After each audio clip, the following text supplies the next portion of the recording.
اس نے مجھے کتاب دی ہے، وجعلنی نبیا، اور مجھے نبی بنایا ہے۔ رب العزت نے سیدنا عیسیٰ علیہ السلام کے مصلوب ہونے کی حقیقت کو کھول دیا، اور ان کے کہنے کی وجہ سے کہ یقیناً اللہ تعالیٰ کے رسول مسیح ابن مریم کو ہم نے قتل کیا، حالانکہ انہوں نے نہ اسے قتل کیا نہ اسے سولی چڑھایا، بلکہ ان کے لیے اس کی شبیہ بنا دی گئی۔ اور بلا شبہ جن لوگوں نے اس میں اختلاف کیا، یقیناً وہ اس کے بارے میں شک میں ہیں، انہیں اس کے بارے میں گمان کا پیچھا کرنے کے سوا علم نہیں، اور انہوں نے یقیناً اسے قتل نہیں کیا۔ ابن عباس کہتے ہیں کہ یہ جو ہمارے دل غلافوں میں ہے، اس سے مراد یہ ہے کہ ہمارے دل علم سے بھرے ہوئے ہیں، ہمیں محمد صلی اللہ علیہ وسلم کے دیے ہوئے علم کی ضرورت نہیں ہے۔ تو اللہ تعالیٰ نے جسم اور روح کے ساتھ سیدنا عیسیٰ علیہ السلام کو آسمانوں پر اٹھایا، بلکہ اللہ تعالیٰ نے اسے اپنی طرف اٹھا لیا، اور اللہ تعالیٰ ہمیشہ سے سب پر غالب کمال حکمت والا ہے۔ سیدنا عیسیٰ علیہ السلام کو اللہ تعالیٰ نے جب آسمانوں پر اٹھایا، اس سے پہلے یہودیوں نے سازش کی تھی کہ ان کو سولی پر چڑھا دیا جائے، لیکن اللہ سبحانہ و تعالیٰ نے ان کی شبیہ کسی اور شخص پر ڈال دی، اسی کو مصلوب کیا گیا، اور عیسیٰ علیہ السلام کو اللہ تعالیٰ نے جسم اور روح کے ساتھ آسمانوں پر اٹھا لیا۔ اسی کا تذکرہ اس آیت میں ہے۔ قیامت سے پہلے عیسیٰ علیہ السلام نازل ہوں گے۔ نبی صلی اللہ علیہ وسلم نے فرمایا عیسیٰ علیہ السلام ضرور بضرور نازل ہوں گے، یعنی قرب قیامت کے دور میں، کیونکہ عیسیٰ علیہ السلام جس عمر میں اٹھائے گئے تھے اسی عمر میں ہیں۔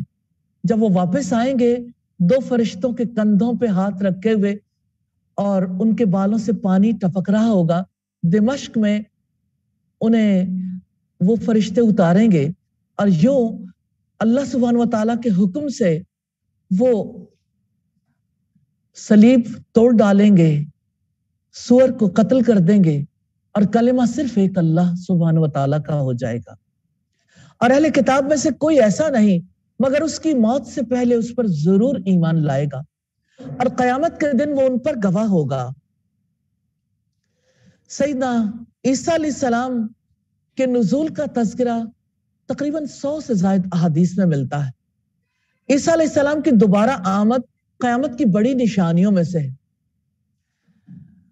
عیسیٰ علیہ السلام جو کام کریں گے ان میں جزیے کا موقوف ہونا بھی ہے۔ اس وقت مال کی اتنی کثرت ہو جائے گی کہ کوئی اسے لینے والا نہیں ہوگا، سجدہ صرف ایک اللہ سبحانہ و تعالیٰ کے لیے ہو جائے گا۔